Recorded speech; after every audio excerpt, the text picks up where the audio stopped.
Hi, everyone. Welcome to the GoldFish Report. I'm your host, Louisa. Today is Monday, February 5th, 2016, and this is our Week 94 review, our Week 94 POTUS report with the most dangerous mind in America, the Fets. How are you, Jim? Oh, Louisa, I'm so thrilled that you were at the press conference in the White House in Washington, D.C. This is very, very exciting. And I'm absolutely stunned to learn you were aided and abetted by a fellow who none other had the same name, Fetzer. Astonishing stuff. Oh my goodness, can you imagine the conversation we had? No, this wonderful, cameraman from one of the major networks, I'm not going to say, but they were really nice. It's probably the only one worth watching anyway.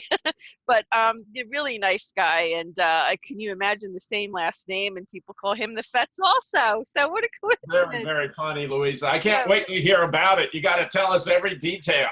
Okay, well, you have a couple of pictures in your slides, so I'm I not going to do. screen share anything. But yes, today we have arrived, folks. We are doing our POTUS report from Washington, D.C. I'm not doing it from the White House because there was really no workspace for us to sit and do a program for an hour and a half quietly. Because as you can tell, we did do some live shots, that live streams that are posted on our Facebook page, on the GoldFish Report News Facebook page. So go there and check it out. And I think I made one test on YouTube. I'm not sure how that well that came out because I had the camera, I had everything. It took a little while. They were like test shots, so some of them were sideways, some of the videos were sideways, but I got it cleaned up, so it's all good now. But it was very exciting, I mean, I had my security clearance. They cleared me. Did this in advance. So GoldFish Report, we're little fish, but we're growing up, Jim. We are growing up. It's such great news. And they were very kind, and I got the pass for the day, and then I went into the briefing room, and it was kind of surreal because you always see it on television, you never see it Can you in. show us your press credential? Show us your press well, credential. well, you know what? I had to hand that other one back in, but this is the one that I have Okay, for the GoldFish Report. okay, It has the corporate seal on it, and of course okay, my picture with my name at the okay. bottom. So that's Great. the one. Yeah, that's the one that I wore there. It was very exciting, and of course, after we set up, Sarah Sanders did, it was pouring the rain. I mean, it's pouring in Washington, and Sarah Sanders came just to they have like, all the networks have like these little tents set up outside, not just inside. They have rooms and, their own cameras and stuff, but they also have like sound bites to catch Sarah Sanders as she's coming in. And she did give some comments to the mainstream media on her way, but she was getting ready to go. The president left at about 12:30 today. He was supposed to, I was going to be filming live for our viewers. I was going to be filming him leaving in the helicopter, but because the weather was so bad, he ended up going via a motorcade over to Andrews Air Force Base. The president, by the way, and we're going to talk a little bit more about it, but let me just go on with his schedule. He Yeah, has, as we know, today is the day before the midterm election. right. He has rallies today in Cleveland, Ohio at 3 p.m., so that's going on right now because that's Eastern time.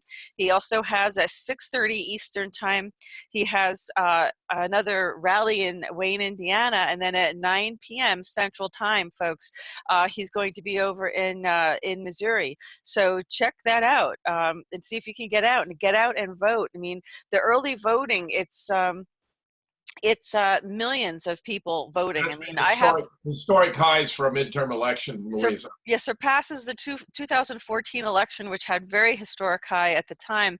At least 27 states have reported, really millions and hundreds of thousands of early votes. I was one because I was going to be here in D.C. for this report, so I couldn't vote. So I was definitely a red vote, a red wave vote. So, and I don't, have any problem with that. And it was funny because when I was sitting there talking to the other journalists, and they were cameramen and they were lighting people for the major networks, very nice people, they were they were all saying how this is really, a very big deal. This election is really very important, and it is, because for a midterm election. And don't be discouraged or persuaded by thinking that, well, when you hear the mainstream media say, well, the polls said this, I would just forget about the polls. I really think the polls are there just to really kind Right. of give you the sense of hopelessness, like, The okay, polls told us that Hillary Clinton had a 97% chance of becoming president of the United States. yeah, That's how absolutely. much faith you can have in the polls.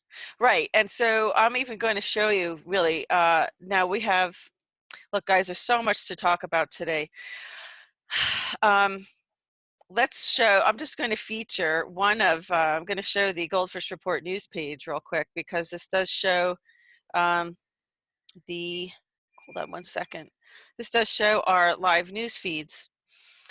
But it was very exciting. I didn't get to meet Sarah today because, of course, she was leaving early to go on these rallies with the president, and I didn't go out in the rain.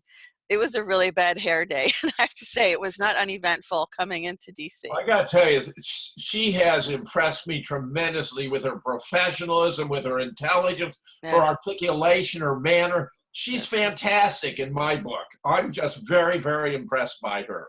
She's amazing. I mean, and she's extremely professional, and she really has it. She's got it down. Okay, so let me screen share this for you guys, because this is really important, because I want to move on so Jim can start his slides. So let's screen share this. Now, this is what the Democrats, they want to try to paint Q followers as these crazy, crazed people. But let me just show you what the Democrats are doing. Jim, can you see this? Yep. Okay. I mean, are you serious? Really? This is what? I'm not happy we take off our clothes and scream. No, I think it's those of us who are looking at them, they're screaming. It's like, please put your clothes back on, I mean, really, honestly, I wouldn't do something like that. So I just wanted to show you here. There's a lot of other good articles here as well. And actually, while we're here, I'm going to just tell you real quick that we're going to be interviewing this gentleman, George, regarding his secure social media site. This is going to be an exclusive GoldFish report coming up very soon. And this is what he's doing, is he's creating an alternative secure server, alternative to using social media and storage and things of that nature, which is what we need, because right now I can tell you Facebook, folks, I've had as many as 170, maybe even more, 170,000 views weekly on the news page on Facebook. And I can't even tell you, and I get my statistics, right on my insight page, and it's ridiculous. I can't even begin to tell you how bad they're shadow banning, they're throttling, they're just, and thankfully I have those statistics, and I have screenshots of them to show the dates and the times that they were doing it, because this is definitely an antitrust issue. You don't go onto these social media platforms knowing that you're relying on them to make a living, and then they shadow ban you. Here I am outside of the White House this morning. All right. Here we are doing another update in front of the White House. And then here's the first one, one in the briefing room. This was very exciting, and it was great to be there. And, so here I am, and I'm giving my update for what's going on right now. And so this is really important stuff. Here, the president's schedule is up. But, one of the things that's very concerning is, of course, we're going to talk about this caravan probably in your slides, Jim. But let me go to the Q posts, okay? Because what we need to really talk about is what's going on.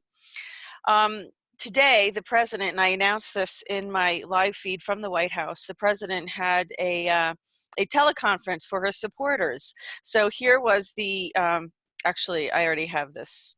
Let me just go to that page. No, here it is. So here's his campaign chairman who posted this.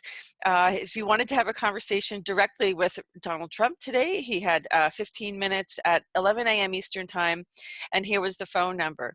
And so Q posted this link, because if you want these numbers, the passcode numbers, Jim, guess what they add up to?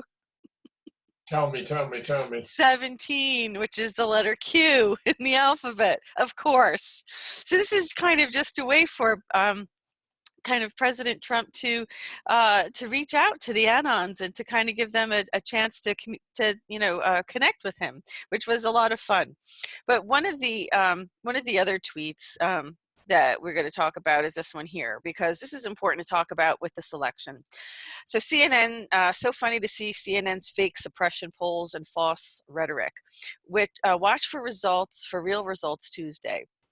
We are lucky CNN's ratings are so low. Don't fall for the suppression game. Go out and vote. Remember, we now have perhaps the greatest economy jobs in the history of our country. And one other post is this one here, okay? So this be very mindful of, and I'm really glad. I think the numbers are so high in early voting, Jim, because people don't want to be confronted at the voting booths, going into them or leaving them.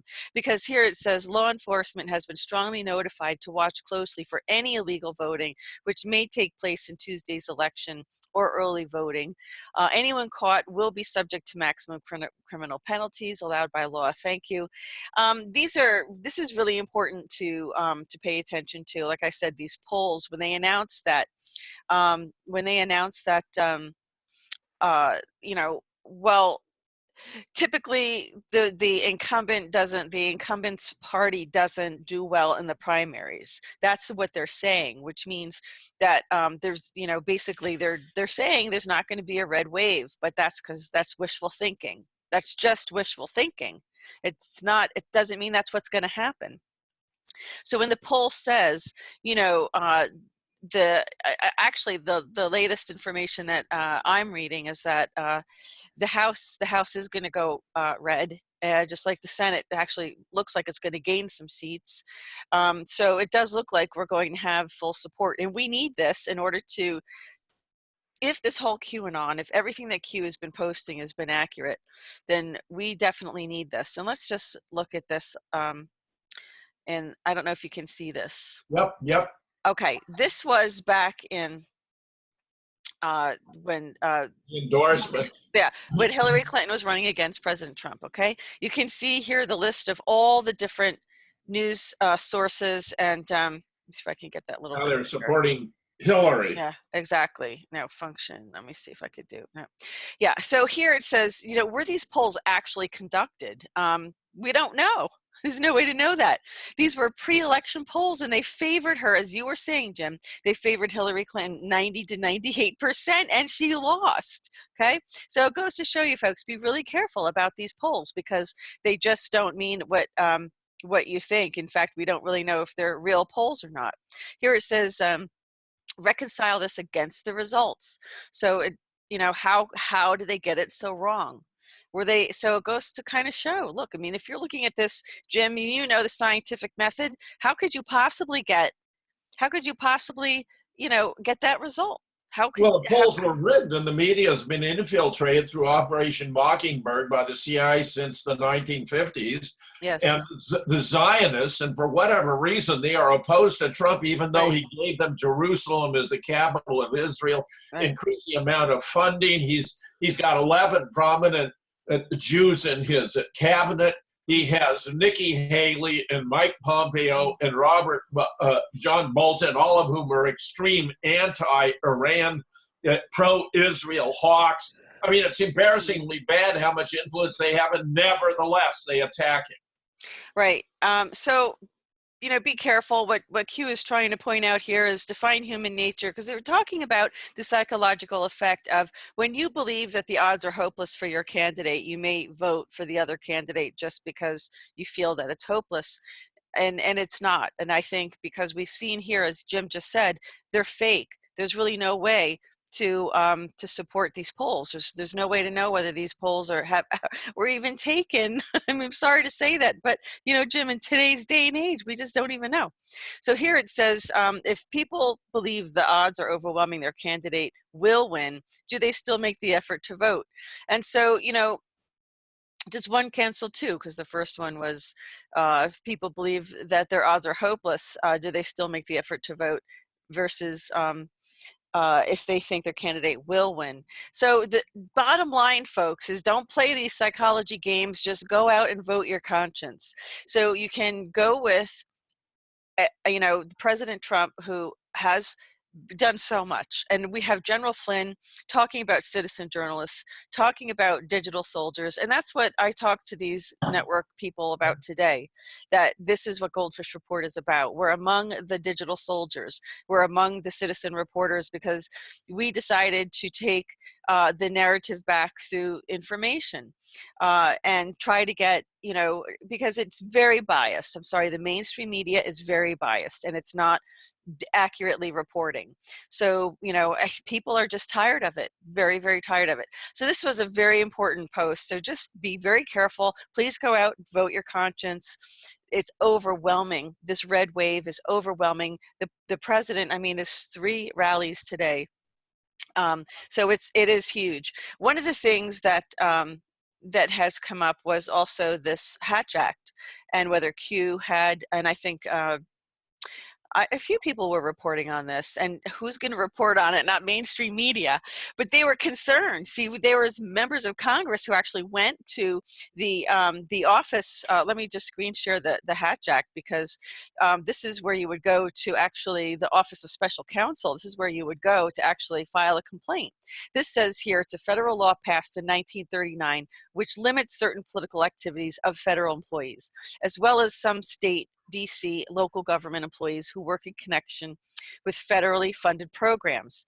The law's purposes are to ensure that federal programs are administered in a nonpartisan fashion, to protect federal employees from political coercion in the workplace, and to ensure that federal employees are advanced based on merit and not based on political affiliation. So one of the posts that came up with Q, actually, you know what? It's right on the GoldFish Report news page because I kind of passed by it. So I'm going to go, I'm sorry, I'm scrolling very quickly, but we don't have a lot of time. So I want to get to this post. This is it right here. This is talking about, let me see if I can enlarge that a little bit. I know you can't see the detail, but if you go to our news page, you will be able to see it.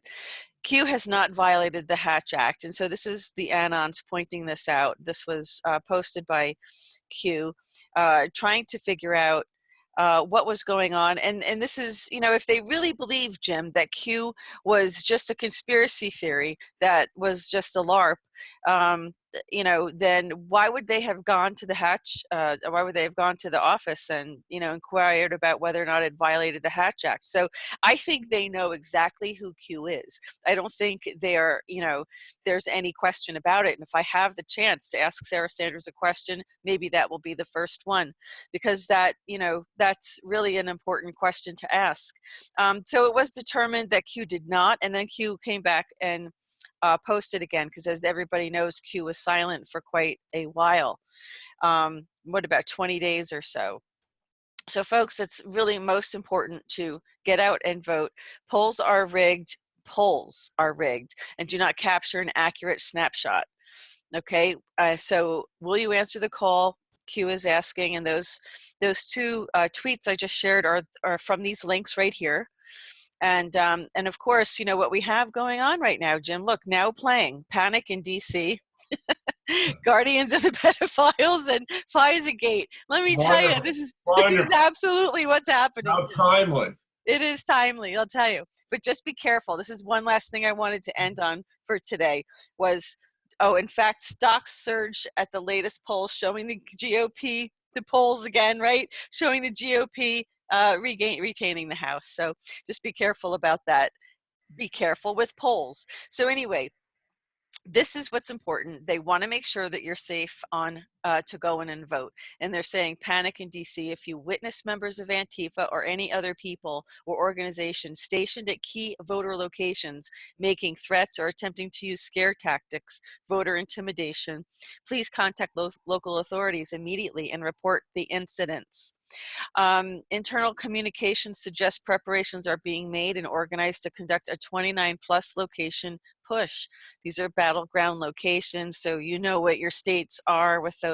Usually like Vermont, New Hampshire, Iowa, Pennsylvania, certain key areas that are usually what they're going to look out for. Uniformed and non-uniformed personnel will be stationed across the country in an effort to safeguard the public.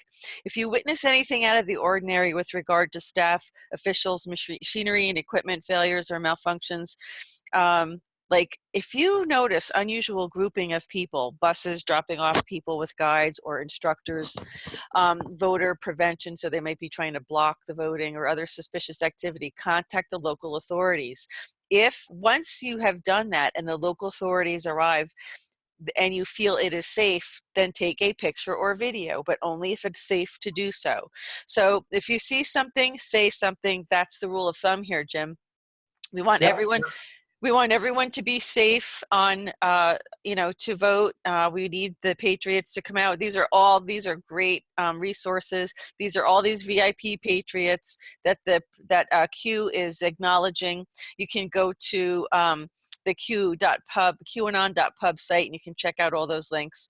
So, Jim, this is really the headline today, aside from GoldFish Report being at the White House. And we're here for the next couple of days. So, well, Louisa, you got to tell me about the press conference per se. Tell me what happened. There wasn't a conference today because Sarah was outside and it was raining and she was leaving to go.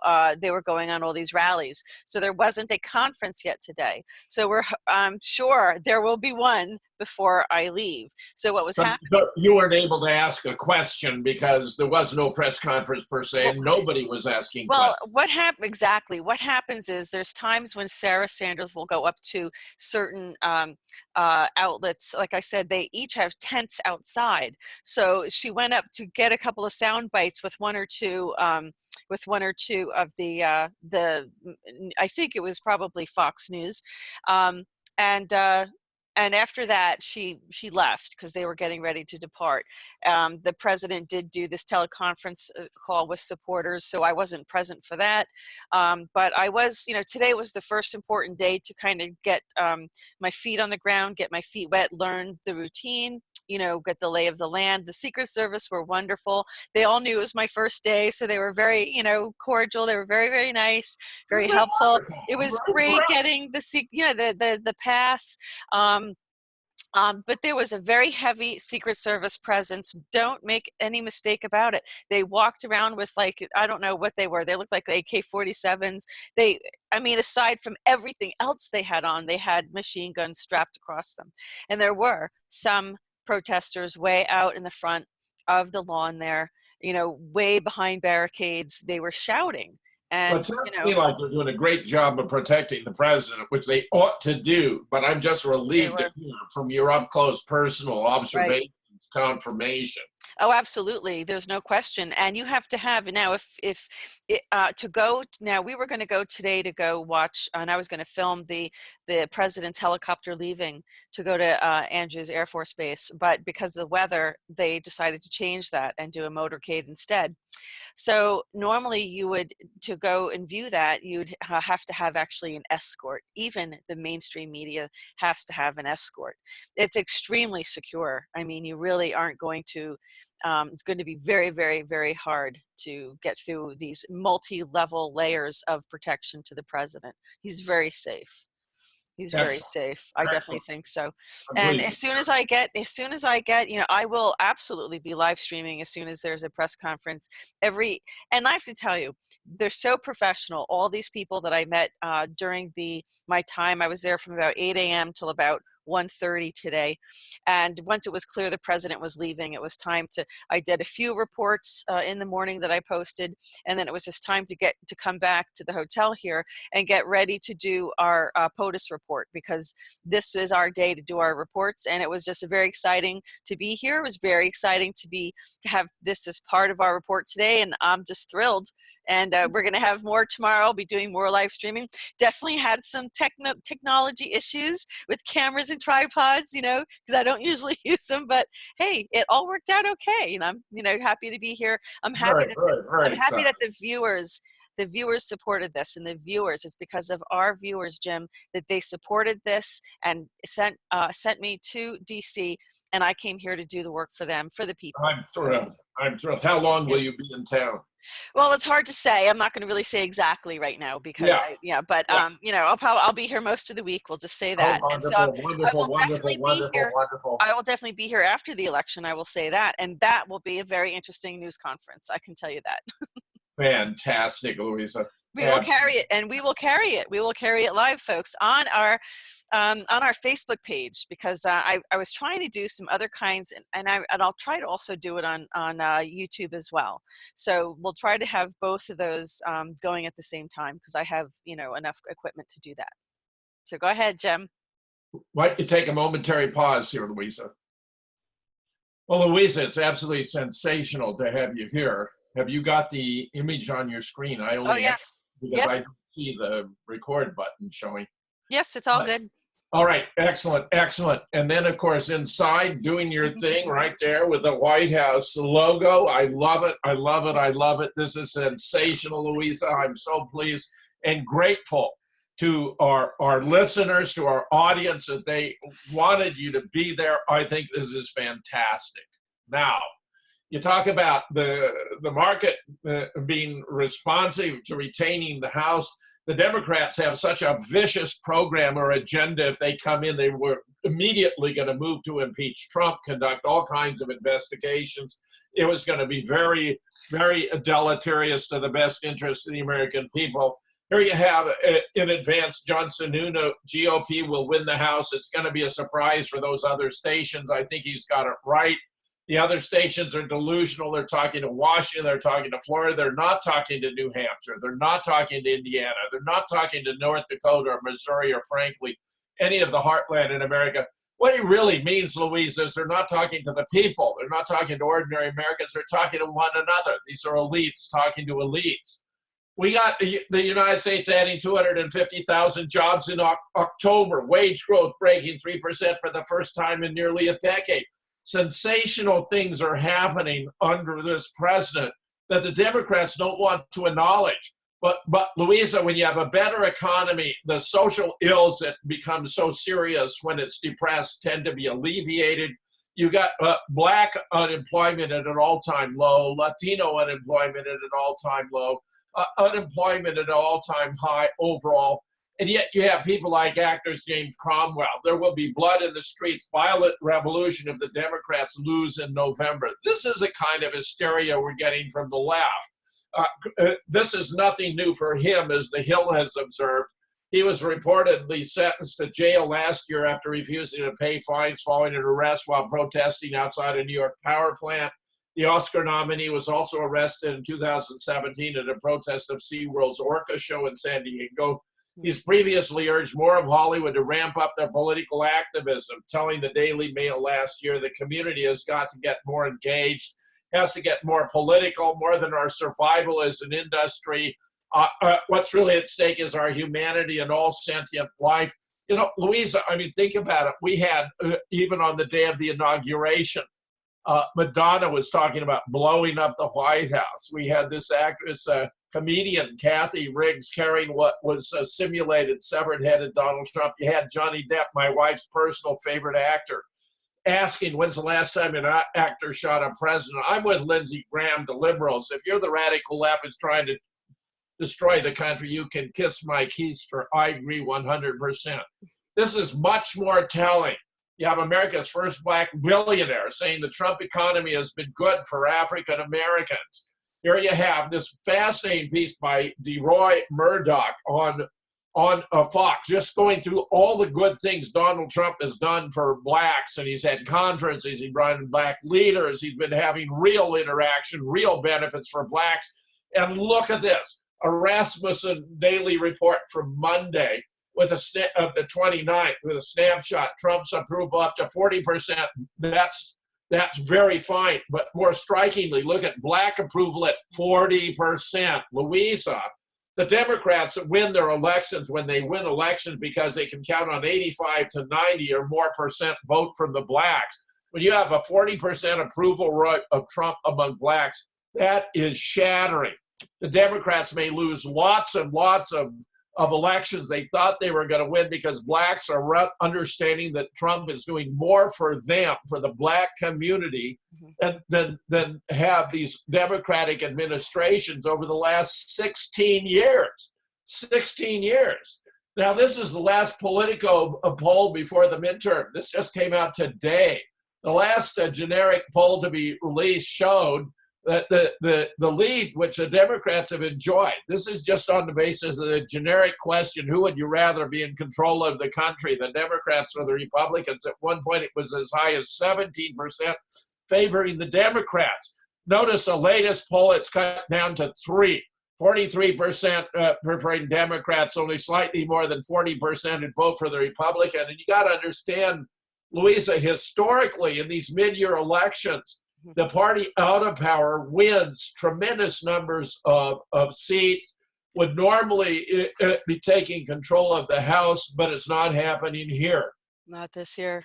Yeah, the Democrats' ineptness to maintain their generic ballot advantage cannot be emphasized enough. This is from Politico today. Any fair assessment of their electoral strategy would hold that they did a pitiful job of taking advantage of the enthusiasm gap they once enjoyed. Pollsters are beginning to shy away from the blue wave narrative, with Data Doy and Nate Silver even suggesting it's a total toss-up, albeit slightly more in Democrats' favor. Louisa, I've been talking about a red wave, a red tide, just a contrast with a blue wave, a red tide, and it is surging. It is happening. This is what is happening, Louisa. And I've got you right here. Yeah.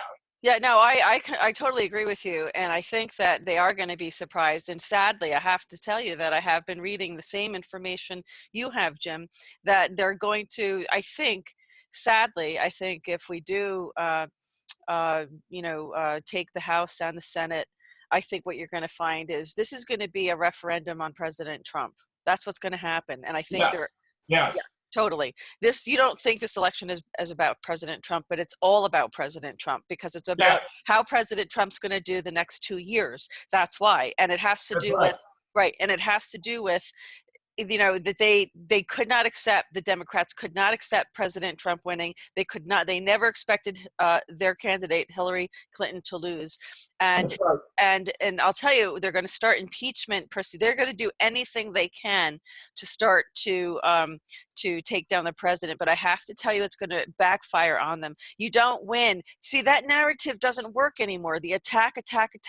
The American public is fatigued. They are too tired of this. Don't you agree, Jim? Yes, 100%. And he's getting things done. This guy's accomplishing more in these first 2 years of contested presidency than the other two administrations in their whole history. I know, but with all the attacks and with all the undermining and the investigation and the distractions and all of this, it's like, I don't think any president's come under such a vicious attack and accomplished so much at the same time. I agree. Really amazing. And really virtually amazing. everything they have been trying has been backfiring.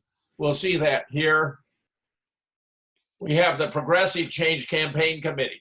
Trump shocks with racist new ad before the midterm. Washington Post, Trump's racist ad shows how low Republicans have sunk. CNN reports, Republicans are airing television advertisements stoking fears and spreading misinformation about the group of migrants still 900 miles from the southern border. They have nothing else to toss into the hat. They have no programs or agenda. They're playing the race card. Get this absurdity. This is Saturday Night Live. All the women are pregnant, and their babies are pregnant too. Saturday Night Live rips into Republicans' anti-caravan hysteria amid birthright citizenship row. Only make one quick reference to troubled regular Alec Baldwin. They were parodying Laura Ingraham, for example, delivering a string of scathing remarks designed to stoke anxieties about the 4,000 immigrants. The numbers have varied widely, could be up 10 or even more. But the point is, there's a lot going on there on which I am going to report. They're saying, attributing to Laura, except for his words and his actions throughout his life, how is he racist? Look, Louisa, there's no substantiation for Trump being racist, none whatsoever. Oh, not at all, not at all. Let me just pause for 1 second, Jim. I'm sorry. Yeah, let me pick up wherever. Sorry about that, Jim. Go right ahead. It's a tricky thing. I've got to do the share, so we get. Yeah, do your screen share. Okay, yeah, we'll pick that up. View, then stop share. So and then go full screen. Okay. Different steps we have. Unlike the Saturday Night Live satires, which were very much inadequate to the reality of the situation, Well, we have reports of a second migrant caravan attempting to breach Mexico's border with Guatemala. The media reporting some migrants in the second caravan armed with guns and bombs. What they're talking about with regard to bombs are soft drink bottles with gasoline. These are old-time Molotov cocktails, Louisa. They say some have improvised PVC tubes to launch fireworks. But the fact is, this is just indicative of what's going on here. We're getting very serious reports that are troubling. Let's be clear up front. If this is what it is in this caravan approaching our border, then the military doesn't need to be logistical. It needs to be ready to be lethal. Video has surfaced more than 100 Central American migrants forcing their way through a customs gate at the Guatemalan border. I mean, here is very, very interesting now. This is, in my opinion, the most reliable we have information from Inside Judicial Watch. Mm-hmm. What the mainstream caravan will tell you. This was an interview with where the Judicial Watch Director of Investigations and Research, Chris Farrell, discusses his recent trip to Central America. He had two others with him, both of whom spoke fluent Spanish. They went right into the crowd. They determined that the crowd is 95% men between the age of 15 and 45. Very small percentage of women. When they have photo ops, they put the women and the children up front to obfuscate the fact that this is overwhelmingly men. That's number one. Number two, it's clearly organized. The participants were reluctant to talk about it. They would hint that it was organized. They wouldn't acknowledge by whom. It appears to have been organized using the What's Up app, where most of the participants had their own cell phones. Third, they're all surprisingly good condition. They're getting food, they're getting water, they even seem to have clean clothing. I mean, this is clearly highly orchestrated. Mm-hmm. So I say it's very, very different than the mainstream is presenting. And they all had rehearsed answers why they were doing this. They would all say virtually word for word, this is not political, this is about poverty. Here, in addition, now we have U.S. troops laying down barbed wire along the border ahead of the caravan. As three separate migrant caravans slowly make their way north through Mexico, newly arrived U.S. troops work to lay a barbed wire fence. This is actually razor wire. We have also armed militias heading toward the border, which, from the point of view of this author, endangers the troops. Gun-toting far-right militia members and other vigilantes are interpreting Trump's apocryphal fear-mongering about the so-called migrant caravan as a call to arms. Note, this is a left-wing source, but valuable to include. And they're answering that call with potentially disastrous results. According to the Associated Press, members of multiple armed militia groups are headed to the U.S.-Mexican border, where they plan to converge with other patriot groups, set up patrols, and wait for the caravan of Central American migrants who are still more than, they're saying a month away, but they're being transported, by being put on buses. Look right here, you have a photograph here. They're being loaded up. Tom Fitton, who's the head of Judicial Watch, has called on Trump to launch a criminal investigation. Who's involved here? This appears to be Americans. And check this out, Louisa, if you had any doubt about it. These are the migrants on foot making their way to the border. And this is why it's taking them so slow. They can only go 10 or 12 miles a day. Look at this. Look at this. It's insulting. Yeah, they're going to have those to bring them back because they're not coming in. And here you got Obama calling the troops to dispatch the border a stunt. Apparently he didn't get Mattis' response from 2 days earlier. Listen, the Democrat narrative about the border crisis sending troops to the border as a stunt aimed at scaring people, where Obama Friday accused Republicans by saying, they're telling you the existential threat to America is a bunch of poor refugees 1,000 miles away. How long is it going to take going on those flatbed trucks, Louisa? They were moving at a pretty good clip. Yep. Secretary of Defense James Mattis was asked by a reporter Wednesday if the troop deployment was a stunt. He responded in a matter-of-fact manner with remarks about them being there to support Homeland Security because he asked the Pentagon to do so, and concluded with this: we don't do stunts in this department, thank you, said Secretary of Defense Mattis. Exactly. Teddy Roosevelt summed up today's immigration crisis back in 1907, Louisa. Here's what he had to say about it at the time. In the first place, we should insist that if the immigrant who comes here in good faith becomes an American and assimilates himself to us, he shall be treated on an exact equality with everyone else, for it is an outrage to discriminate against any such man because of creed, birthplace, or origin. But this is predicated upon the person becoming in every facet an American and nothing but an American. There can be no divided allegiance here. Any man who says an American but something else also isn't an American at all. We have room for but one flag, the American flag. We have room for but one language here, and that is the English language. We have room for but one sole loyalty, and that is loyalty to the American people. And what I like about what TR is saying there, Louisa, is it also applies to the dual U.S.-Israeli citizens who would put the interests of Israel ahead of those of the United States. By TR standard, they are not Americans, and I happen to agree with him. He's got it right.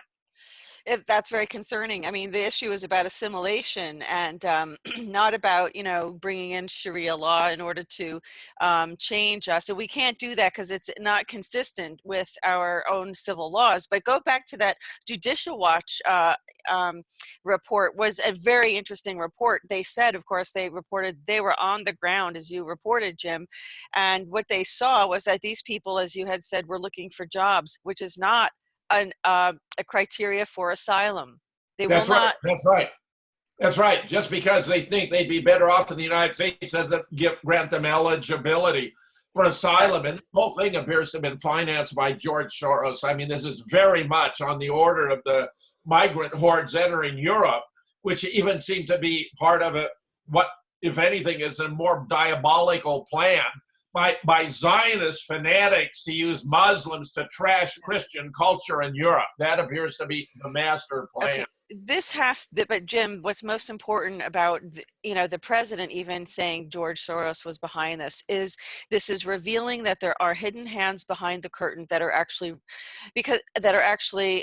steering and engineering society and policy, which is a violation of our sovereignty. So you have to, when people start talking about Q and what's going on behind the scenes, and there's this, deep state, and who are these people, and are they the globalists? Are they part of the globalists? You have to start giving some credibility to this, because how can one billionaire be so powerful that he can, pay these people to just break down our walls and as a sovereign country violate our laws? Because this is not, immigrating isn't the issue. This is about doing it legally. We always have the option, Jim. Just like Kanye West said, legal guns aren't the problem, illegal guns are. Legal migrants aren't the problem, right. Illegal migrants are. Well, in that report, Jim, in that report, they also said that they saw men with the tattoos on the backs of their heads and around their clavicles, their collarbones, and their chests and things of the MS-13. MS-13. Yeah. Now this right, is Louisa. Yeah, and that's being a gang member is not a factor, a criteria for asylum either. No. Just like that, no self-respecting terrorist is going to arm himself with a paintball gun. Can we take a quick break here, Louisa? Okay, very good. Yeah, okay. Okay, go ahead. They're trying every stunt they can in the book, Louisa. Here we have an alleged synagogue shooter who is an avid anti-Trump Nazi. I believe the president was controlled by the Jews. Here we have the alleged shooter responsible for Saturday morning's deadly shooter at the Tree of Life Synagogue in Pittsburgh, Pennsylvania, is an anti-Trump fanatic and believes the president is controlled by Jews. I think that's supposed to make us think, isn't that a bizarre idea to think that Donald Trump is controlled by Jews when he has 11 Jews in his cabinet? He has made Jerusalem the capital of Israel. He's given Israel all kinds of money. He's pulled out of the Iran deal because of Bibi Netanyahu. He's running a Zionist foreign policy. I hate to say it, but this guy was right to the extent to which the Don was way too much influenced by a neocon Zionist foreign policy. Robert Bowers, a suspected shooter who killed at least 8, get this, Louisa, he actually officially, the total was 11 with 6 wounded. That just happens to correspond to the date of the midterms tomorrow, 11/6, Louisa. They don't overlook any tricks here when they do these things. I mean, they can make them up any way they want. Here we have Jewish leaders, Trump not welcome in Pittsburgh until he denounces white nationalism.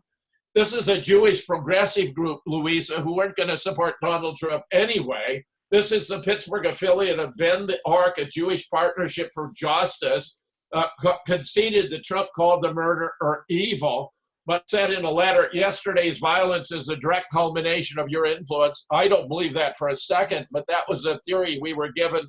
That's why they pulled off the Charlottesville stunt, Louisa. It was to transfer Trump from America first, which means putting the interests of the nation ahead of those globalists, for example, or other nations.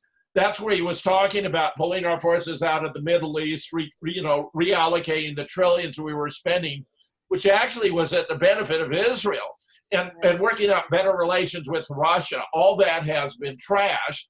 We'll come back to that toward the end of our program today, because Paul Craig Roberts has very wise observations about this, which are also profoundly disturbing. Here you have Haaretz, a major newspaper in Israel. Trump didn't pull the trigger on Jews in Pittsburgh, but he certainly prepped the shooter. 11 killed in Pittsburgh synagogue shooting. Gunman yelled, all Jews must die. Screw your optics, I'm going in. Suspected white supremacist shooter behind Pittsburgh synagogue attack. This turns out to be a whole lot of propaganda, Louisa, and there are even reasons to doubt whether any of it happened. Here you have Noam Chomsky on the Pittsburgh attack. Noam, I'm sorry to say, is a longtime left-wing gatekeeper. I outed him over JFK and 9/11 years and years ago. Anyone can find the documentation in two videos, both rather short, one less than 10 minutes, the other about 20, where I expose him claiming that even if there had been a conspiracy in the death of JFK, it wouldn't have been significant because no policy issues were involved, as though pulling out of Vietnam, as though dismantling the CIA, as though cutting the oil depletion allowance, as though, cracking down on organized crime were not major policy issues. I mean, it was embarrassingly bad. He was similarly apologetic about 9/11, suggesting there was no reason to doubt that 11 Islamic terrorists perpetrated the crime under the control of a guy in a cave off in Afghanistan. Where Osama bin Laden turns out to have been our man in Afghanistan, Louisa. He was instrumental in getting the Stinger missiles to the hands of the Mujahideen, which they used to shoot down Russian helicopters and planes and drove them out. He was actually an official with the CIA, Colonel Tim Osman. He was visited by a CIA representatives at the hospital in Dubai shortly before his death on 15 December 2001, where he was buried in an unmarked grave. I mean, Noam Chomsky is either a complete idiot or he's deliberately misinforming us. Look at this excerpt from Democracy Now! With Amy Goodman. What we're now seeing is a revival of hate, anger, fear, much of it encouraged by the rhetorical excesses of the leadership, which are stirring up passions and terror. Even the ludicrous claims about the Nicaraguan army ready to invade us. Well, this army wasn't coming from Nicaragua, but from Honduras and Guatemala. He doesn't even have the basics right. But look at this, Louisa. We have a lot of proof this whole thing was one more shooting hoax. Here's Miles Mattis. My readers are already intuiting this was a fake, and of course they are correct. It couldn't be much more obvious, though I'm sure it will get even more as more information is released. We have seen that some in government and the Jewish communities love nothing better than pretending to attack themselves. It has proven to be a fantastic way to generate sympathy, or it was in the past. I think a lot of people are starting to see through it, which is why the governors and families have to turn up the volume. Average people yawn and change the channel. So they have to televise fakes on every channel, sometimes at a rate of 2 or 3 a week. Pretty soon, they will have to hire people to come directly to your house and lecture you on these topics to make sure you are properly propagandized. You'll have to pass a test at the end. The guy's really quite brilliant with his satire. I mean, he's getting to deep truths. At USA Today, I see they're already having a candlelight vigil. Didn't this just happen a few hours ago? How can you organize a candlelit vigil so fast? I happen to be older than 10, so I remember that candlelight vigils used to take several days to organize. They were scheduled to coincide with burials, but now they schedule them on the same day. Why? Just for TV, of course. Besides, there will be no real burial since they have no real bodies, so they might as well run the candlelight vigil on the same day. It's just lucky they didn't make up the dates and run the candlelight vigil yesterday. That's what they did at Sandy Hook, Louisa. They put up donation websites for the survivors on the 13th when the shooting didn't take place officially until the 14th. Embarrassingly bad. He has, I ran a free people search on Rose Mallinger just for fun because he's finding these are all people who are very old, between 56 and 97, average age 74. This indicates they borrowed the names from other recently deceased lists. This is what they did in Las Vegas, Louisa. Mona Alexis Presley tracked the obituaries of the alleged decedents from Las Vegas and found when they weren't simply Photoshop variations on one another, they were based on people who died in different states or on different dates or from different causes of death. They did the same thing here in Pittsburgh. Miles Mattis, ran a free people search on Rose Mallinger just for fun.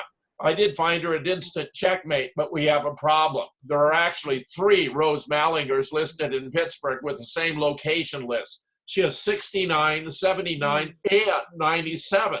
Notice that 97 is the reverse of 79. And although we have a Rose M, a Rose H, and a Rose G, we see that Rose M is also known as Rose H. So this lady, whoever she is, apparently doesn't know what her middle name is. And Telus has a page for it, but lists no age. I wish I could tell when the page was created. I would bet it was created in the past week. We do find that the Wayback Machine does not have that page archived, which means it has never been crawled. Jeannie lists yet another Rose Mallinger from Pittsburgh, though her dates are 1950 to 1984. And if we check the Social Security Death Index, we find our Rose M. Mallinger, age 79, actually died in 2012 at age 73. So we can mark off her and Rose H. On the same page. We find a Rose Mallinger who would now be 96, but she died in 2010 in Minnesota. This is how they do it, Louisa. They just fake it. And here we have Dr. Eowyn from her Fellowship of the Mind blog, which is completely brilliant. The Curious Case of the Pittsburgh Synagogue Shooter. She goes through every way you could to track him down. She can't find that this person even existed, Louisa. We're being confronted once again with totally fake, phony charade here, masquerading as a mass shooting to promote a political agenda.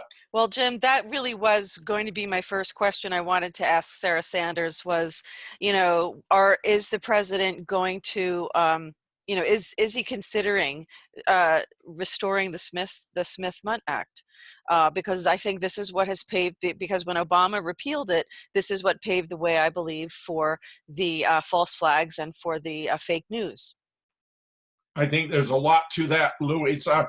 It was repealed in 2012, right in time for the Sandy Hook event in December 14th of 2012. Then we had the Boston bombing. Then we had Orlando and Dallas. Then we've had Charlottesville and a host of others, each of which, to the extent I've investigated in collaboration with others, and I've already published books on most of these, we have found they were totally fraudulent, fake, done with DHS or local authorities to promote a completely false impression to the public where nobody died at any of these events.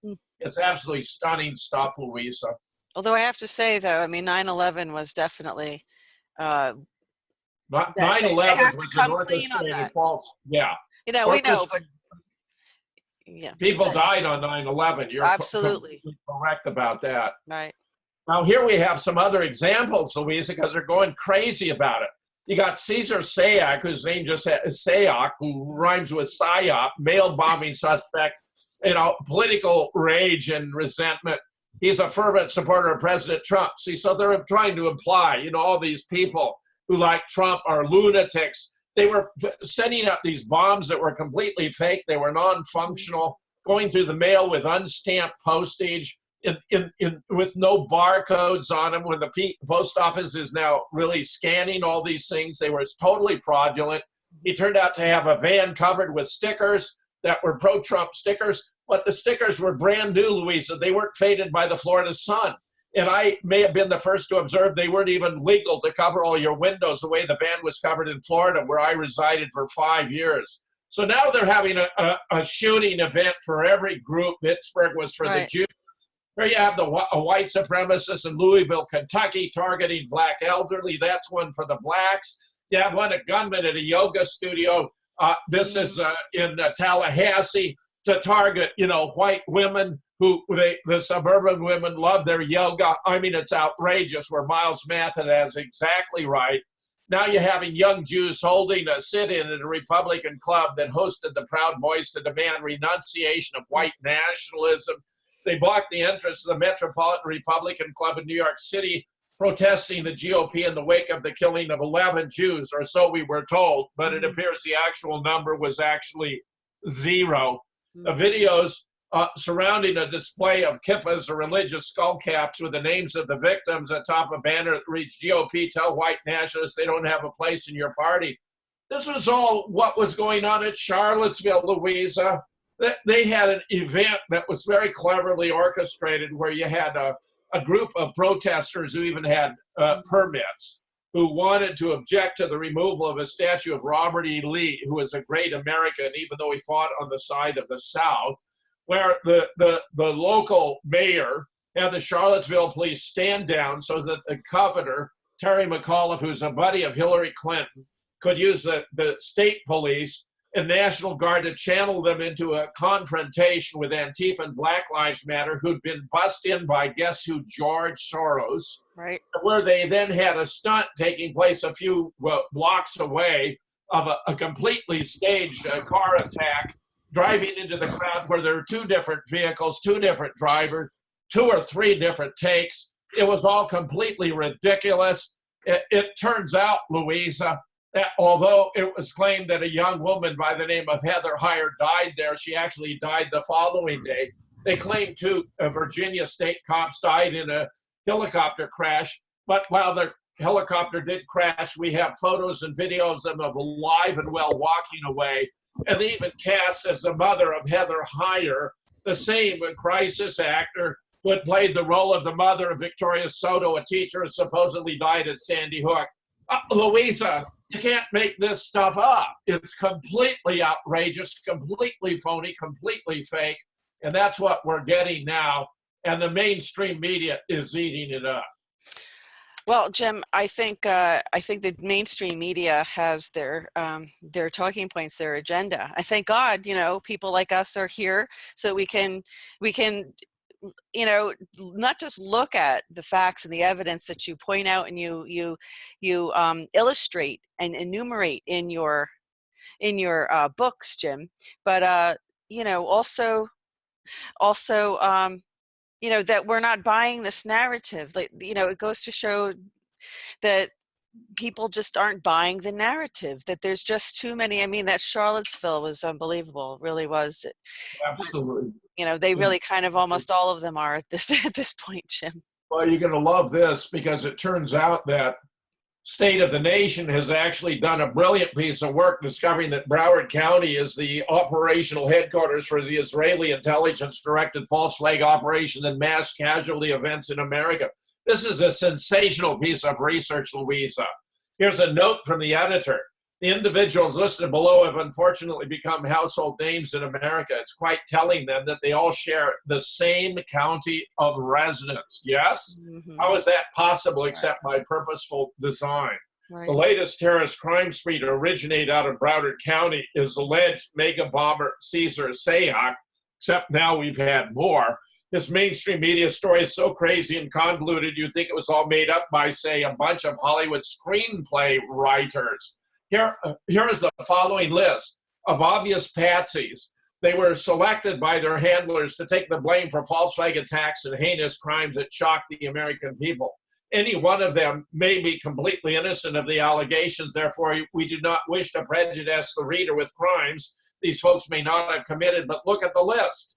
Nicholas Cruz, Broward County. Caesar Sayok, Broward County. Mohammed Atta, Broward County. Reese Alam and Sher Alquaz, Broward County. Sam Hyde, Broward County. Jose Padilla, Broward County. Imran Farouk Manaha, Broward County. Sam Al-Arat, Broward County. James Gonzalo Medina, Broward County. Officials and agents in Broward County. Scott Israel, Broward Sheriff, County Sheriff. Debbie Wasserman Shell, Broward County. David Hogg, Broward County.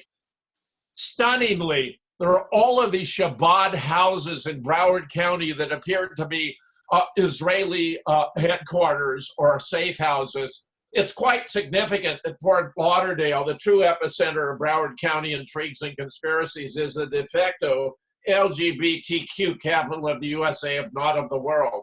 The far-reaching ramifications of this factoid ought to be self-evident in view of the targets and intended repercussions of each false flag terror op that originates there. Broward County is well known for being a deep blue Democrat stronghold for decades. It's also a unique melting pot of wealthy liberal Jews, rich Saudi sheiks, Jeffrey Epstein wannabes, offshore financiers, Muslim moneymen, ex-special forces mercenary, CNN politicos like Debbie Wasserman Schultz, and Mossad-controlled lawmen like Sheriff Scott Israel.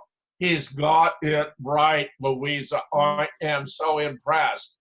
And here we get, then once again, this Jewish group, you see, that's making much to try to have Trump divorce himself from being an America firster, which they transformed at Charlottesville into being an American nationalist, into being a white nationalist, into being a neo-Nazi. It's all rubbish and propaganda.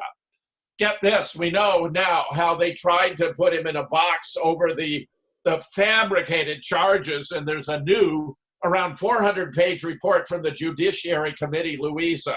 They've investigated all these allegations, and there was no substance to any of them. They were all fabricated. Where Christine Blasey Ford took the lead. This is my story, and I'm sticking to it, holding up a piece of paper full of more holes than a piece of Swiss cheese. It is weird that only far-left radical feminists were assaulted by Brett Kavanaugh, because it was the opposite. They were recruited and willing to participate in an assault on him. We have, therefore, now what they're making out to be very sexual misconduct allegations against Donald Trump. Here's a way, if you turn to Wikipedia, you find they have a whole chapter about it. Donald Trump, an American businessman and current president of the United States, has been accused of sexual assault and sexual harassment, including non-consensual kissing or groping by at least 19 women since the 1980s.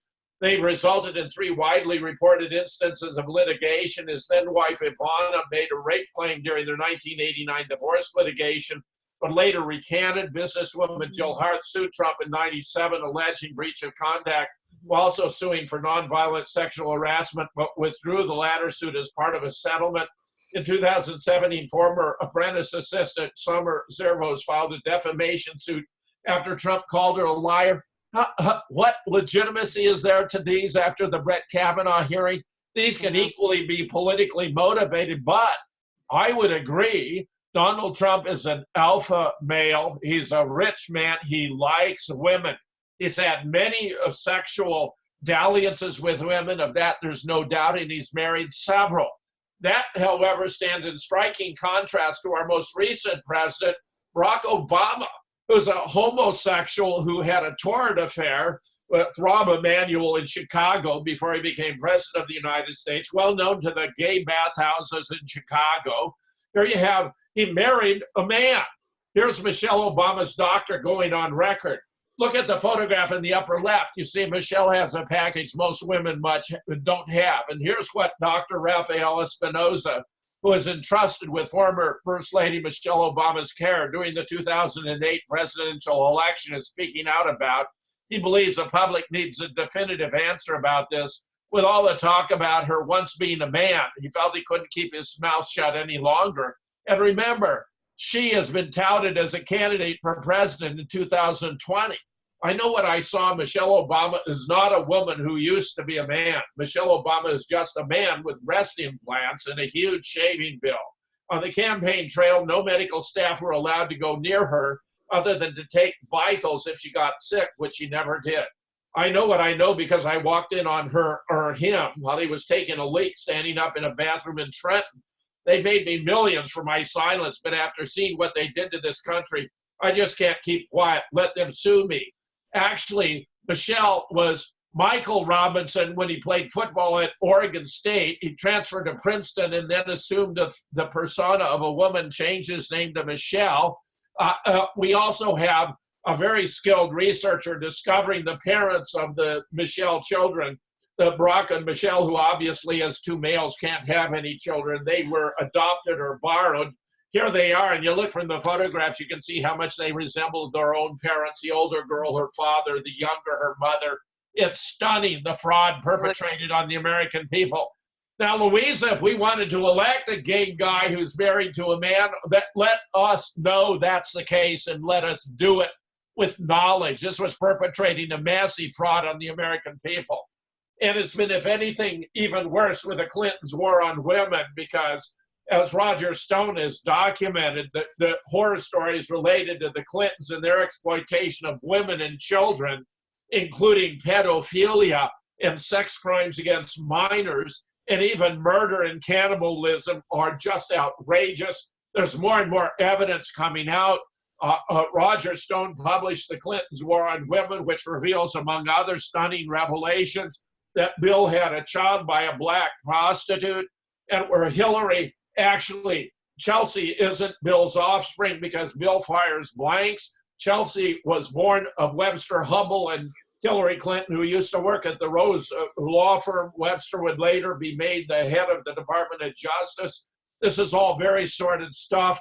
Joaquin Hagopian has been digging into Pizzagate. The real reason why, after the calamitous loss, he and co-campaign manager Robbie Mook claimed there had been Russian meddling in the election was to obfuscate their incompetent campaign, where even Michael Moore had pointed out Hillary was going to lose because she was neglecting the Rust Belt states of Pennsylvania, Ohio, Michigan, and Wisconsin, but also because they wanted to distract attention from the contents of the WikiLeaks revelation that led directly to Pizzagate, where John Podesta himself appears to be pedophile in chief, and from Hillary's own engagement with Russia, where she sold off 20% of U.S. uranium reserves to Russia for a $145 million contribution to the Clinton Foundation. This is treason. Whatever indiscretions Donald Trump may have had in his many engagements with women, they didn't involve anything of the magnitude of the offenses committed by Bill and Hillary Clinton, much less Barack and Michelle Obama. It's stunning stuff, Louisa. Anyone can check it out if they want to go check out the research of Joaquin Hagopian, which I hope to publish eventually together in a Moon Rock book. This is bad stuff. Yeah, and I wouldn't be talking about it had I not done the research myself. Right. This has been out actually on the social media actually for quite a while. It's I don't have a problem with her being a transgender or him being a transgender, talking about Michelle Obama. I don't have a problem with it. People just need to do whatever they want to do.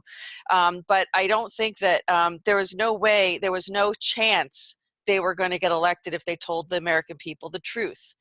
They just weren't ready. They weren't prepared. They could not handle it. But I think more than anything, it's only one part of the puzzle with President Obama. I mean, I didn't vote for him because I didn't think he had a resume. I didn't think he had the resume to be president. Well, he didn't even have a birth certificate certifying he was an American citizen. Okay. He was actually born in Kenya. This is one of those cases where Trump has been right time after time after time, and the mainstream has ridiculed him for pointing out, for example, that if Rafael Cruz was there in the front of the Trade Mart in New Orleans with Lee Oswald, cutting out fair play for Cuba, flyers, he was on the fringe of the JFK assassination, which I confirmed in spades. Also, discovering to my dismay, actually he's captured in a famous photograph on the cover of my first book about JFK, because he was there on Main Street near Dealey Plaza the day of the assassination with Antonio Veciana, the leader, the founder of Alpha 66, a particularly vicious anti-Castro organization. It would have been preposterous that he should be in those two key locations at those two key times and not have been on the fringe of the JFK assassination. Right. And back to Obama just for a minute, because it's, from the evidence of what he's done to the country with, 47 or 42 or 47, I remember reporting 42 members of his cabinet did not, and not just his cabinet, but his executive staff did not go through background checks. How many were affiliated with the Muslim Brotherhood? This is all going to be coming out. So we really see that. I think Michelle Obama being, a transgender or transvestite or whatever you want to say, transgender. I think that's that doesn't even register at the same level. I mean, we're talking treason here. What Treason. I'm talking about is the absence of consent. This was a deception perpetrated on the American public. Yeah, They did because they not would seek never have. our consent. If they I wanted to agree. campaign truthfully and honestly, that's Right. okay with me. Right. I also don't care if people are Yeah. gay or straight or Right. tranny or what. I could care less. Yeah. But they did not have the consent of the public to enter Yeah. office that way, when it would make such a terribly profound difference to their attitude toward all sorts of social issues. Just Right. as I'm convinced he was indeed Muslim. He was raised in Indonesia as a Muslim. John Brennan appears to be a Muslim. A lot of this is in the public record. A lot of it isn't. As you observe, it's going to be coming out, but it's a disgrace, a complete disgrace. Well, one of the things that makes Q so powerful is that Q has been exposing the fact that, the United States was for sale, basically. It was for sale. And within that last administration, and the evidence is going to come out to show that. Now, Jim, what concerns me, another question I'd like to ask Sarah Sanders is, was President Obama, did he, in fact, pardon himself? Did he pardon Hillary Clinton? For any crimes up to January 2017? Or were they pardoned for this Uranium One? Were they pardoned? Reason. That's a great question. Make that your first question. Make Yeah. that your first question. Yeah, I hope I get to ask that, because then we're gonna, because what we know that Q has been talking about is military tribunals doing these things, holding these people accountable for treason, because of course we know that the court systems can't be cleaned up right now. He's doing his best. He's appointed many judges, but it's still a mess. Yep. You got it exactly right. I just believe in laying it all out there. I'm a truth, the whole truth, and nothing but the truth guy. I hear you. And get this, Louisa, this gets even deeper and darker. Former mobster FBI informant murdered in prison. Did he have the goods on Robert Mueller? Mm-hmm. Boston mob boss James Whitey Bulger, 89, was murdered by a fellow inmate with ties to the mafia in a West Virginia federal prison shortly after he was transferred there. According to one congressman, Mueller and those serving under him in the FBI aided Bulger in eliminating mob competitors. And recently, Mueller turned over an alleged scheme to pay off women to fabricate sexual assault allegations against him to the FBI. Now, this is very interesting because there appears to be a bona fide case of a woman bringing rape allegations against Mueller. Mm-hmm. And what he very cleverly did was to hire a woman to pretend she was a lawyer who had an interview claiming she'd been offered tens of thousands to testify falsely against him. Turns out the whole thing was a fake because the law firm never even heard of her. But you see, it imprints in the public mind that it's contrived. So when there's a bona fide rape allegation, they'll think, oh, that's part of the fabricated effort. That's what the Democrats have been doing, not the Republicans, and certainly not Donald Trump. It turns out this murder occurred outside the field of vision of security cameras, where Bulger was beaten with a lock in a sock and had his eyes gouged out. The Daily Mail reports on law enforcement sources that confirmed that Bulger was about to out FBI officials in the informant program. It emerged in Bulger's 2013 trial he'd served as an FBI informant as far back as 1975, though he always denied the claim. Law enforcement sources told Daily Mail that he'd been talking about outing people in the FBI, people in the top echelon of the informant program. According to Representative Louis Gohmert, in a report titled Robert Mueller Unmasked, he revealed not only the corruption of Bob Mueller that we already know about, meaning in relation to the deep state and all that. Actually, he came in before 9/11, was there over Sandy Hook, left after the Boston bombing, so his cover-up proclivities are well known, but also his ties to Bulger and them working together to eliminate mob competition. Sound familiar? It was basically what was going on with Operation Fast and Furious, in which Obama administration was arming Mexican drug cartels to eliminate cartel competition. Here's how it worked, Louisa. Bulger would rat on the other mobs. The FBI would arrest him. They'd get credit for arresting him while Bulger expanded his control of the territory. That was the rigged agreement. Was this the reason Whitey Bulger got whacked? Reports that Boston crime boss James Whitey Bulger had been murdered hours after being transferred to a federal max security prison in West Virginia shocked the public, and immediately questioned about the circumstances surrounding his death. How was the inmate, who was reportedly in ill health, murdered so quickly after arriving in the new prison? How was it that guards weren't monitoring such a high-profile inmate, particularly since it came out in his 2013 trial that he worked with FBI for years, ratting out rival monsters to help consolidate his power in the Boston underworld? It looks very much like a setup. And here Dave Hodges, as he has in the past, is putting his finger on the key issue. Robert Mueller stood to gain the most from the murder of Whitey Bulger, the damning evidence. James Whitey Bulger was captured in 2011 after 16 years on the run, was found dead at a high-security facility in West Virginia. Robert Mueller plays a prominent role in this story. Could Mueller be connected to his mysterious death? How does Bulger go into a secure facility and killed on the first day? The bottom line is Robert Mueller played a prominent role in the reason why Bulger got away with criminal enterprising and murder for as long as he did. And we are entrusting the man who made Bulger's antics possible to continue to investigate our president in an investigation that hasn't yielded a shred of evidence against Trump in nearly 2 years. With the death of Whitey Bulger, Mueller is able to erase much of his criminal past and associations with the mafia in Boston. You don't believe it? The evidence is overwhelming. And Mueller stood to gain the most from Whitey Bulger's murder. Here's a part of what he reports. Special counsel Robert Mueller, appointed to remove Trump from office, was presented by the mainstream media as this pristine man of impeccable integrity when nothing could have been further from the truth. Both Mueller and former and disgraced FBI Director James Comey had their images crafted by the mainstream media in the same manner.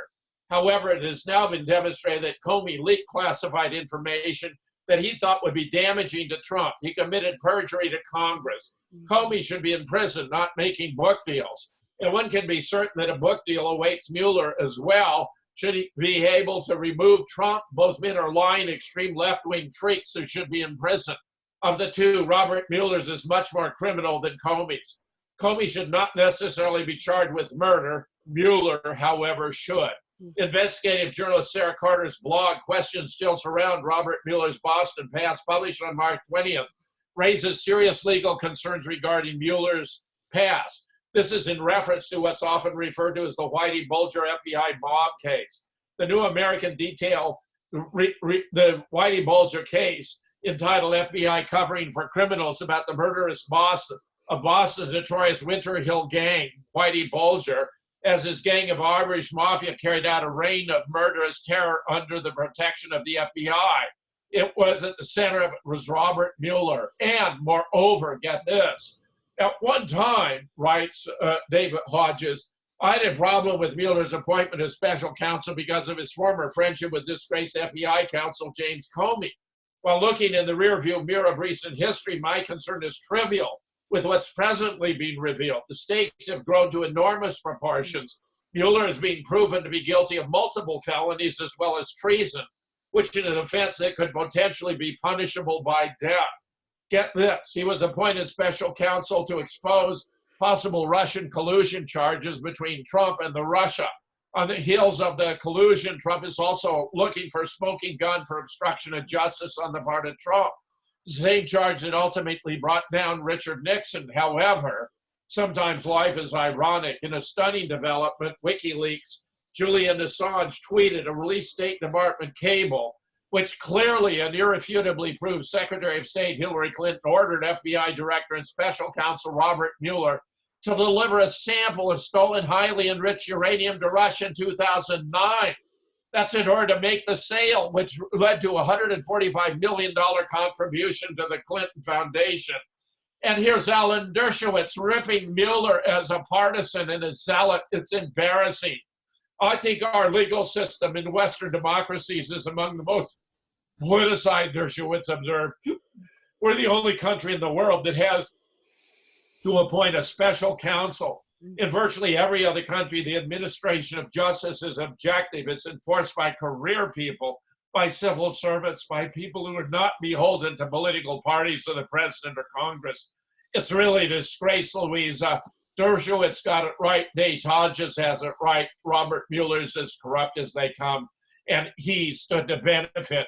And with his insider knowledge as a former head of the FBI, he would have known the perfect opportunity to transfer Bulger before it was made public and to have him killed before he was even processed. This was something he, as a former director, could have pulled off. Virtually no one else in the world could have done it.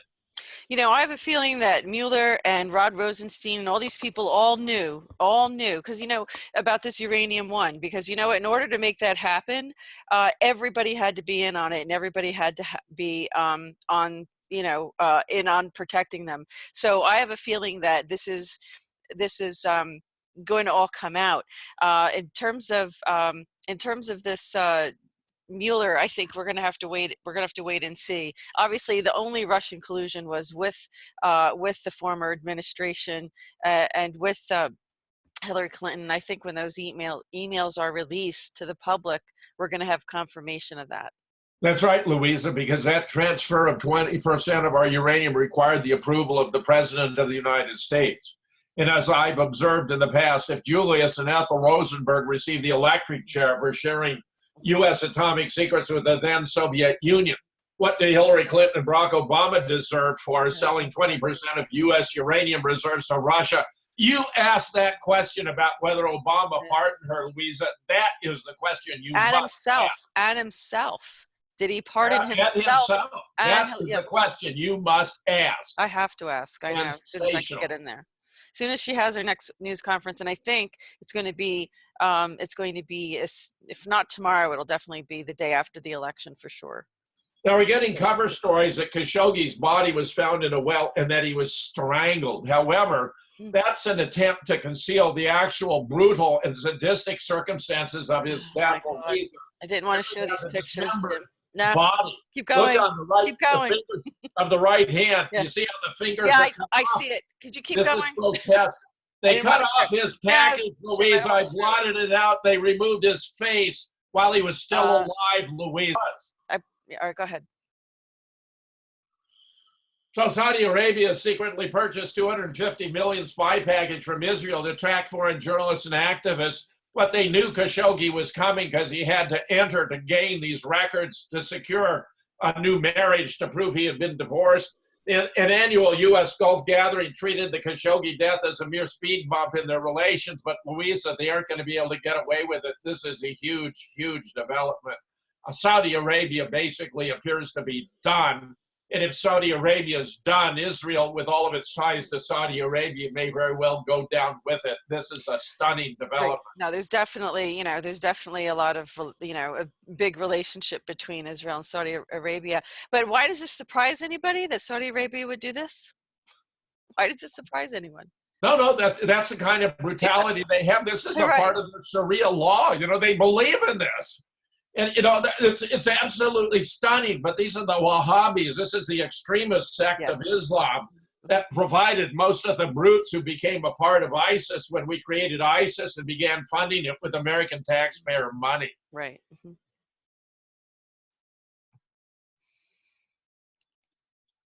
Here we have further developments because of the sanctions on Iran and all the other nations of the world are finding new trade routes as an alternative to the Suez Canal. They're going forward with alternative plans. It's going to involve China, Europe, Iran getting access to Central Asian markets. Russia is even building the world's northmost railway in the Arctic. It turns out there was a summit about Syria, the quadrilateral summit in Istanbul, on finding a peaceful settlement involving Vladimir Putin with his counterparts from Turkey, Germany, and France. But the United States and the UK were excluded very appropriately. We have lost, compromised ourselves. Moscow is initiating de-dollarization. India is going to pay for the S-400 systems in rubles. These are among the best anti-missile systems the world has ever seen. They're being put into Syria. Other countries are purchasing them. This is a major advance for Russia in dealing with other countries. Russia will soon be the leading power along with Iran in the Middle East, Louisa. Well, you know, we're losing power to a lot of people for a lot of reasons. The renminbi is going to be the new, world currency pretty soon. We have the whole financial system that's going to be, changing over very soon. And of course, you know, it has to come down in order to be replaced. So, I think Donald Trump is our real only hope to restore, to make America great again, I have to say, because we've lost it. We've lost our credibility. After 9/11, there wasn't a country on this planet that did not fall in camaraderie and, with the United States, really, at least that shared the compassion and empathy towards us for what had happened. I think everybody felt, proud of those buildings at the time. They were really kind of new, and they meant something to a lot of people. And I think that we lost all the credibility, we really did, because people really started to see us as occupiers. When we went into Iraq, they started to see, even our own troops realized that we weren't there as liberators. Okay, that's not what we were doing.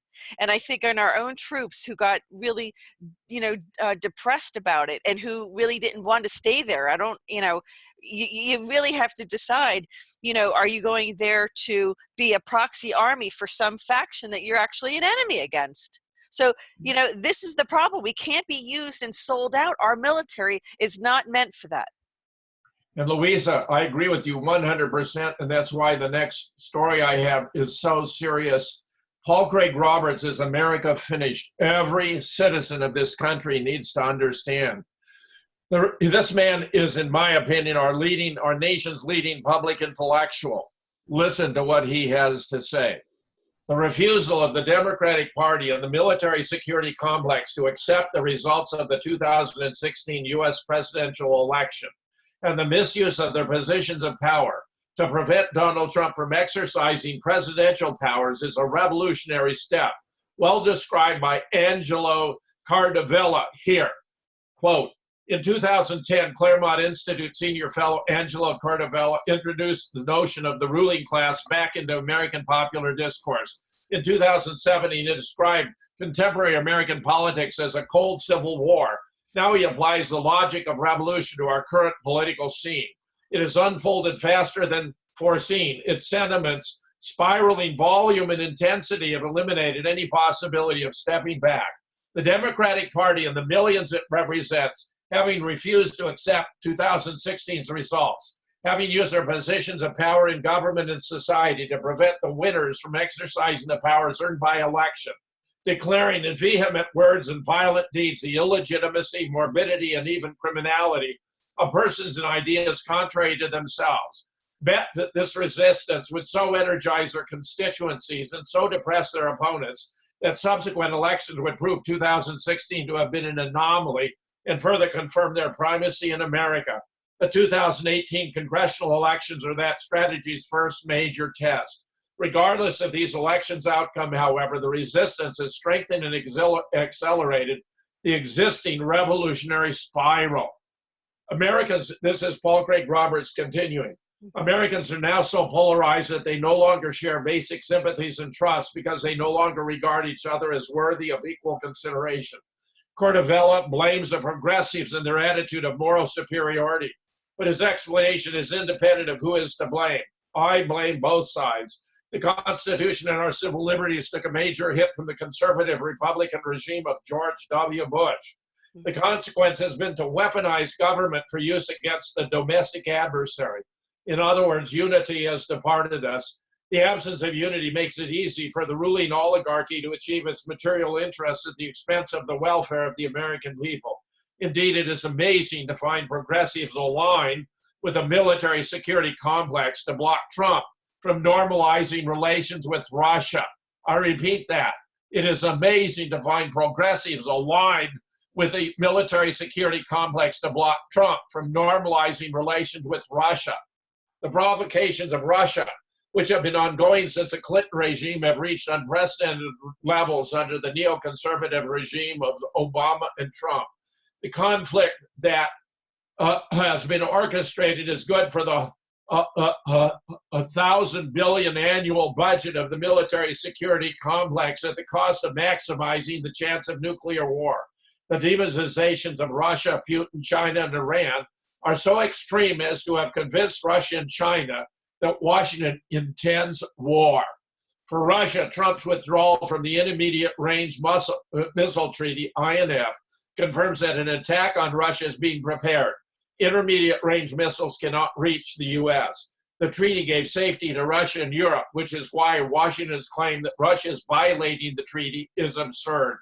The only reason for Russia to withdraw from the treaty is to be able to place intermediate range nuclear missiles on Russia's borders that would substantially increase the likelihood of success of a U.S. first strike against Russia. This apparently is not clear to the American people, media, and Congress, but it is clear to the Russians. Mikhail Gorbachev, who negotiated the INF treaty with President Reagan, stated the war threat succinctly. It looks as if the world is preparing for war. It is also very clear to the Russian government. A top official, Andrei Belousov, declared, yes, Russia is preparing for war. I have confirmed it. We are preparing to defend our homeland, our territorial integrity, our principles, our values, our people. We are preparing for such a war. Putin himself finally found tough words. A country that attacks Russia will be obliterated, will die like dogs, and go to hell. This demonization is part of the Democrats' demonization of Trump, Putin stooge, Putin agent, or in the words of former CIA Director John Brennan, traitor. The American people are too disunited to take a stand against conflict with Russia that serves the agendas of the military security complex and the neoconservatives' ideology of U.S. world hegemony. As it is impossible for Russia to accept U.S. intermediate-range nuclear missiles on Russia's border, the war is close at hand. China also sees war on the horizon. China's president has ordered its military to prepare for war. The recklessly irresponsible party of the U.S. government toward Russia and China is leading to nuclear war. Perhaps the European governments, Washington's compliant stooges, will finally wake up and refuse to participate in Washington's orchestrated conflict. If not, the doomsday clock will have to be moved 1 second before doom. We are there, Louisa. We are there. Well, Jim, Xi Jinping also announced that he was putting troops on his borders and getting them ready to go. He said to be prepared. So this is, I don't know if this is posturing or if this is just, complete. This is a mess. This world is such a mess. I can't even believe that people, we have to hold our leaders accountable. We are sick and tired of war. We're sick and tired of it. They have to get that message. He started out with good intentions. He wanted to get us out of the Middle East, reallocate resources to benefit Americans. That's why he used as his theme, America First. Notice how it has been transmogrified into being an American nationalist, a white supremacist, and a neo-Nazi. It's outrageous. It's all propaganda. It has no basis in fact. But the neocons have taken control of his foreign policy.